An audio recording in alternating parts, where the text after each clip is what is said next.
3, starting the heist. Okay. Okay. Well, I mean, the reviews I saw for the first episode were pretty mixed. People thought it was good but not great. But I think it's often true of the first episode of the season. I know, you don't right? really It happens every time. It always kind of starts out slow. We really don't know where it's going to end up going, but then it pulls itself together towards the middle of the season. And yeah, except for the second season when it started the Max Bennett storyline, which is just great from the start. But yeah, everything else, you never quite know what it's doing. The third season too had a really strong opening, but this one introduced a lot of characters. We won't understand the significance of those characters until later this season. So I think it's hard to judge the episode in a vacuum. You have to think about how it's going to connect to everything else. But what a weird set of characters to introduce, right? You got Dave Foley and Will Sasso from Mad TV as the Canadian mobster, like the least threatening guys I can think of on TV as the Canadian mob guys. And you've got Alicia Witt from Urban Legends shows up as the sister of Dewey Crow, or the Dewey Crow person. You got Michael Rappaport out of nowhere he's been out of obscurity for the last 5 years, shows up as like a head mobster guy for the Crow family. Like they brought in all these weird esoteric actors that I know about that I'm kind of intrigued to see where it goes, but that's a weird lineup of people introduced in one show. Yeah, AV Club said that it's almost like their casting is just a series of dares. Like, who do you want for this mob boss? Well, how about Dave Foley? But I think Dave Foley has such creepy features, and if he plays serious well, then he can really come across as threatening. Will Sasso I like, but I don't know if he's going to be a good tough guy. But it'll be interesting to see him play that role. Yeah, we'll see about all of that. I mean. Okay, first of all, about what I've seen so far, there's a vault in the restaurant for sure. There's a couple in the China store. What have you seen so far? I have seen nothing. Is there anything? I didn't see anything over here at all. Is there nothing on this side? There's got to be something, right? Probably in the computer store. The door is open too to get out of here, so it's gonna be. I know that's a big relief. It should be very easy for us to escape. I don't see a vault in the computer store. There may be one in the second cash register. And there is a big vault in the grocery store on the right side there in that room. Okay, so in that little room. Yeah. So I need to bounce back and forth between these two stores. Yeah. Did you bring the sentry gun? What did you bring with you? You brought the jammer. jammer. I brought the jammer. Okay. That was a mistake. I should have brought the sentry gun. Because you're going next time. Yeah. Let me go in the China store. I'll get ready to go. We'll launch it in a second. But back to Justified. I mean, I thought Jerry it was great. Burns being a regular I'm excited about it. I really liked him on the show, and having him be just a consistent character, I think it's gonna be really good. Who's that? The one Boyd was working with. Oh yeah.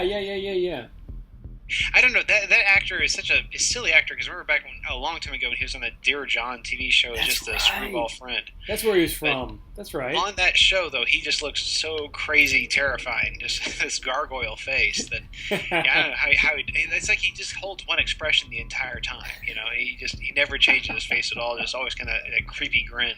Yeah, he does that very, very well. Hey, just FYI, there's a chance I can take over the China store quietly, so I would not go until you hear the alarms go.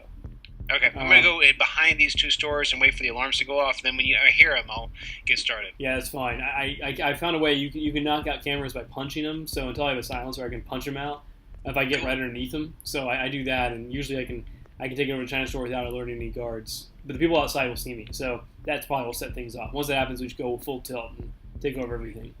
Sounds good. Got high hopes. But Justified, yeah, it's great. We're thrilled it's back on TV.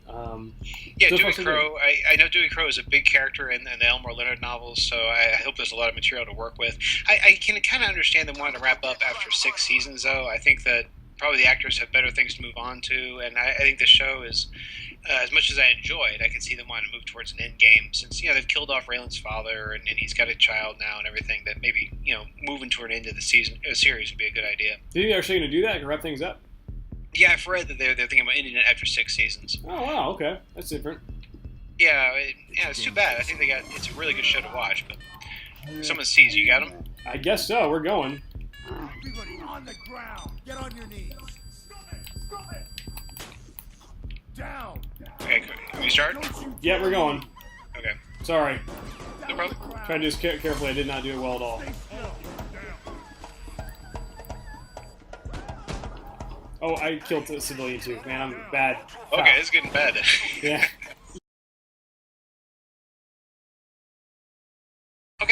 talk a little bit about the Metal Gear Solid, sexual assault scene. I know it's terrible to judge something you haven't seen yet, but I do not think games are quite ready for that kind of stuff. Yeah, and especially the guys who do Metal Gear Solid. I don't think they're the most mature organization ever to try to pull this off. The guys that get distracted with bizarre things in games. I mean, there's a lot of just kind of weird kind of voyeurism in these games in general. I don't think these are the guys that can handle this kind of topic very well.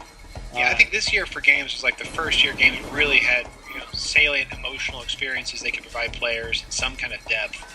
I really doubt they're going to do this in any way that's going to not just infuriate everybody else. Well, so I understand it's just an audio only thing, right? You can't see anything, but regardless, it does not justify it by any means. No, yeah, it's just going to make people angry. I don't see it. I can't see this being a smart move for them at all. I don't understand it, but no, I understand the way it is. They probably have written a story they think justifies this, but I can barely take sexual assault depicted in movies, or on TV shows. Yeah, you didn't like Girl with the Dragon Tattoo at all, right? Like that got under your skin. Well, yeah, but that one, I mean, I feel like. The last season, the Bates Motel had sexual assault. The Americans had sexual assault. You watch every show on TV, don't you?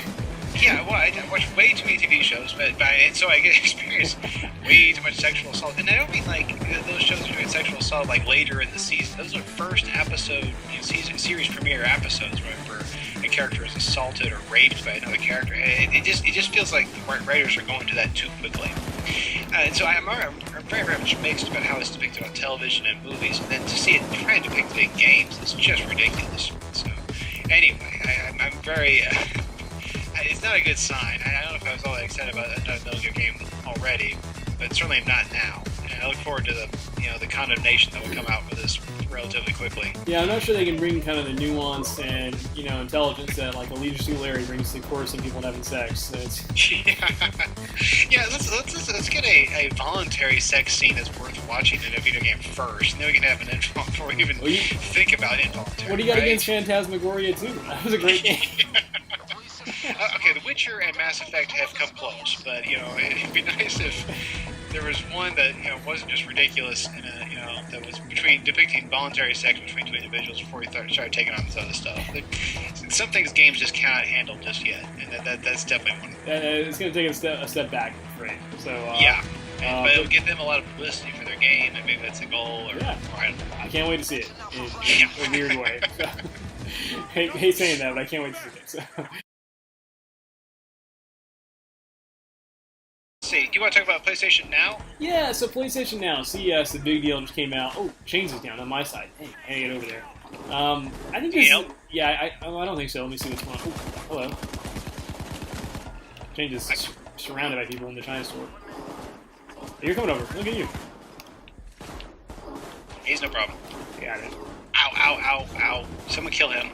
Okay. He's up. I got this guy. Punched him out. Nice work, buddy. Whoa. Wolf got killed. He got swarmed while I was gone. Should we get him out, or what?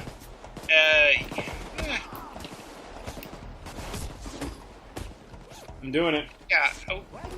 Yeah, hang on. Let me hide out. He's up. Thanks, buddy. Yeah, I'm going back over to the restaurant.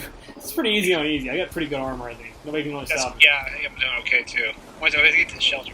Okay, so tell me about the PlayStation Now. Yeah, so CES, the big deal came out. They're talking about what it can do. Basically, it's cloud compute for the PlayStation. So instead of buying a console in the future, theoretically, you'd have just a central server hosted by Sony or whatever video game company that they just stream a feed to you, but they'd host the environment that's playing the game itself. Which, I mean, to me, it's kind of like Steam, this distribution goes, but there's a system that came out like On Live or something like that came out last, or they're talking about last year. It was all just vaporware and it never existed, but it's kind of like that. It's a big deal kind of thing. Oh, we can escape already. It's a big deal kind of thing because, I mean, as a consumer, you don't have to buy a console anymore theoretically, which would be great. I think for Sony and stuff, it'd be great because they don't have to have this huge footprint of selling the consoles to people and helping people buy them. It reduces the barrier for game companies to release games. Where I think it gets challenging, but I'm excited to see where this goes, is it's going to upset the entire distribution model of games in general, and more importantly, it's going to challenge developers even more so. Like if a developer is targeting a game console like the Xbox or the PlayStation 3, with this kind of design of PlayStation Now, theoretically, there's nothing stopping Sony in this future from saying now PlayStation Now can do, has twice as much RAM or twice as much hard drive space. And the game developer who spends 5 years making a game, all of a sudden the specs of the console they thought was appropriate are going to evolve, and they won't know what they're dealing with any given time. Sorry, I killed your civilian. And so it's going to make it, it's going to make it much harder to develop games. But the takeaway is that you're not going to have a system in your house anymore. You can just plug into PlayStation and play it from there. Or anywhere, even on your Vita or whatever it is, or on your computer, and have the same experience. There's no reason you couldn't do that. I can get the money. Can you get the money out of here? Why not? We got the jewelry. Okay, hold on. It's just cash. I just picked it up. I can't pick it up for some reason. I'm carrying jewelry. I got it. We're out of here. Let's get the car. Okay. You guys in the wall? That's weird. Oh, fighting the twins from the Matrix all the time. That's great, yeah. Just like a cameo. Alright, Wolf and what's the Chains? Good luck, guys. Yeah, we'll see you later, guys. I don't know what happened to him. He had some shell shock. He was just hiding out in the store over there. He wouldn't come out. Oh, good stuff, good stuff. But yeah, I think the PlayStation Now it's a great idea. I worry about what it's going to do to the game manufacturers, game developers in general. But I am excited to see what it could possibly mean. And you just mean that it makes it a moving target. You don't know what is going to be available, but I'm sure there'll be a baseline. It just you don't know how much better you could do, right? Yeah, they have to make it a baseline, but competition are going to keep evolving, keep moving the baseline a bit. I mean, I think it could make it hard to developers, and it's going to make like the distribution model change. It's going to make nice work, Silent Annihilation, fantastic. But it's going to make like as I passed by a Blockbuster closing down today, I mean, it's going to make that thing happen again. You're not going to buy discs. I mean, we're already doing that now. We're buying games off Xbox Arcade and PlayStation Store and stuff as it is, but this is just going to further that push to get away from purchasing discs. Everyone's going to go from GameSpot to GameFly before you know it. I'm sure that's true. Yeah. And then you're going to have no more stores. You're just going to be downloading everything online. Yeah, I mean, it's going to help with piracy. It's going to help with distribution. It's going to... I think the other impact is, I mean, if you're renting games, theoretically, you're not going to buy a Call of Duty and just invest in that and play it all your life. You're going to probably try other games and change it up a bit. And also, it's going to expand the platform a bit for independent games to show up. And they could possibly... have a voice here, and if you could rent games, and if an independent game comes to the bubbles to the top as being a good game, no reason you couldn't rent that too in the system. So I think in my naive opinion, it could bring down some of the bigger guys. You won't have the need to buy $60 games anymore, and it won't make the incentive of an Activision or whatever reinvesting in the same game every year for $500 million, $50 million, whatever it costs, $30 million to make a game. They won't. Not everybody's going to buy it anymore. You can just rent them and then turn them back in, or just not have them anymore. So. Do you think there's going to be more cheaper games and then fewer AAA kind of titles? Maybe. I mean, the issue is, again, how do you find the better games? How the better games rise to service and that kind of model. But it could be interesting. I'm excited to see where it goes. I actually like the idea of it a lot. I just think it's gonna upset game developers if it's not in control. It's not. They don't spec out and say these are the specs for the system for the next 4 years, and we won't change it on you. This is what it is. Or encourage game developers to use kind of dynamic engines that can evolve with updated specs. That's what I would anticipate. Dynamic engines that can evolve. Oh God, this level again. Oh yes. Remember that James Bond thing for GameFly? Or no, sorry, for TellTale? TellTale, yeah, I didn't see the announcement. These guys are just oversaturating themselves like crazy, right? I mean, that's really running for it. Yeah, that's a lot of different properties to be experimenting with. Well, they haven't even delivered on the Fable series yet. Like, I bought a season pass for that, and I can't play it yet. Like, they keep pushing back the release date for the second episode. Yeah, I agree. That they seem to have overextended, and I'm one of the few who doesn't feel like they really delivered on Fable 1. Well, no, you need both. Well, you and I are two of the few. Yeah, people are because I wasn't all that impressed with it. I know it's a hard game to judge because you haven't seen the rest of the series yet, but yeah, I don't really care for going from crappy place to crappy place, talking to crappy people. And at this rate, we're never going to see the rest of the season. I mean, it's just not a priority for them. They just, I don't know. Well, if they get AAA, if they get James Bond, then I can't imagine they're going to care that much about Fable.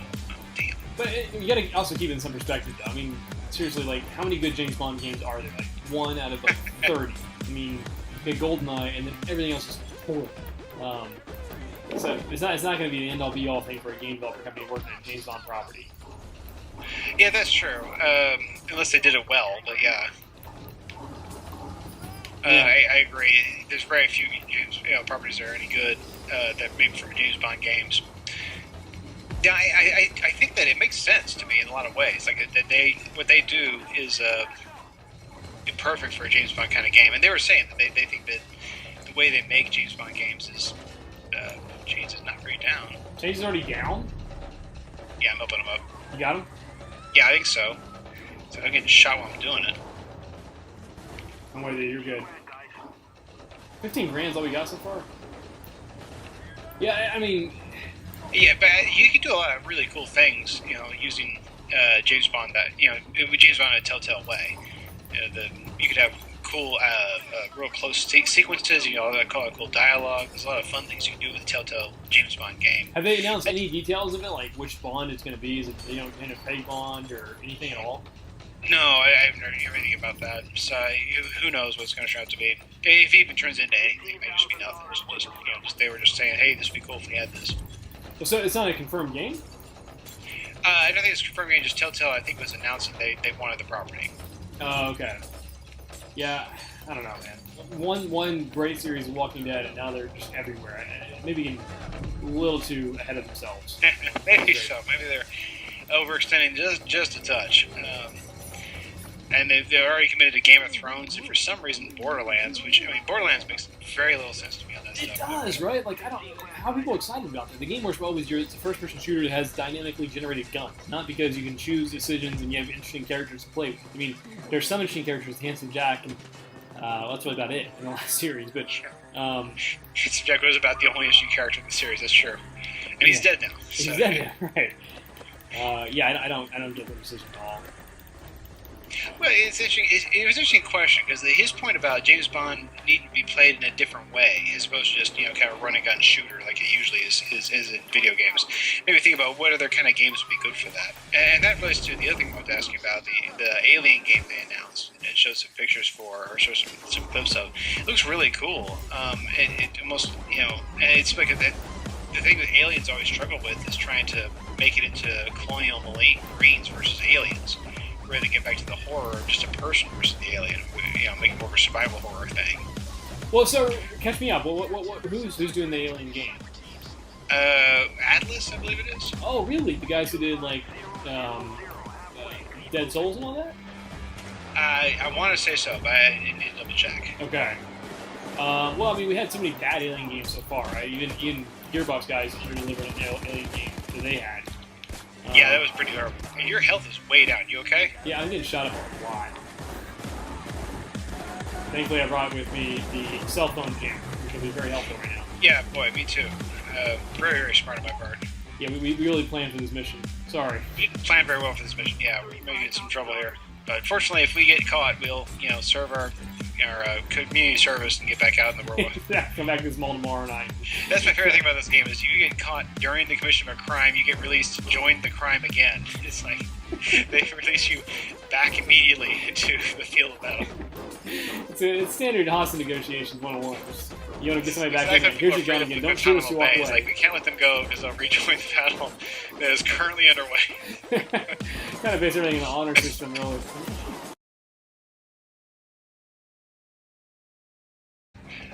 Remind me about what Evolve is. So Left 4 Dead guys coming back to an Alien game. Oh, right. The sci-fi thing, yeah. I'm excited to see Left 4 Dead guys back, period. But it's randomly generated sci-fi. I don't understand. Are you also supposed to play the monster, too? Yeah, it sounds like it's supposed to be like a competitive multiplayer thing. Like one person has to play as the monster, which I'm not a big fan of that. No, I don't either. I don't know why people think if you play cooperatively, you want to play competitively. It's the Double Dragon era mistake. It's like if I play with you for 5 levels and 45 minutes of a game, then I definitely want to beat you up at the end of the game. I was thinking this entire time. I want to kick the crap out of you. Yeah, finally. Finally, it's my moment. So I hope that. I mean, I'm not sure. I think it's kind of early with Evolve to know really what's going to happen with all that, but hopefully that won't go that way from my interest anyway. But yeah, I'm excited about Evolve, and I'm just excited to see Left 4 Dead guys doing something else because they really did corner the market on great cooperative experiences, and maybe this will be the same caliber with this next game. Yeah, no, I can't wait. I want to see just anything come back from this. I'm surprised Left 4 Dead's been silent this long. Yeah, I mean, I don't understand Valve at all. I'm sure they're making games I don't play. I'm sure DOTA 2, something Dota, whatever, is something that everyone loves, and I just don't play at all. But it's from Half-Life to Left 4 Dead 3, which should be the easiest game to make in the world and make a bunch of money off of, but they just don't take the easy way out. Is there nothing in this safe? How is that possible? They got you. Why do they have a safe? Okay, is he coming to get us? Yeah, he'll be here in just one more minute. I'm putting the bags where I think they're gonna have to go. Okay. Yeah, right there is probably right. Not that we need them necessarily, but just in case. What level was this? 1 star, 2 stars? 2 stars. Pretty easy. Okay. It would have been easier if we got our guns. Yeah, sentry gun would be great here. Doctor's bag would be great here. Anything but electric cell phone here. I'm putting my cell phone jammer just for the sake. Yeah. Oh, that's good. Yeah, there you go. Fine, too. They can't call their wives as they're dying. You've been jammed. Yeah. You've been jammed. That's good.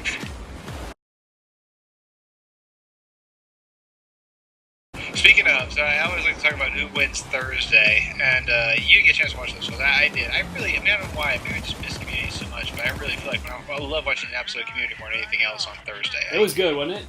Yeah, it was great making fun of. I took it as making fun of David Fincher's movies and like Zodiac, but also just a criticism of all the ridiculous serial killer TV shows we have on right now.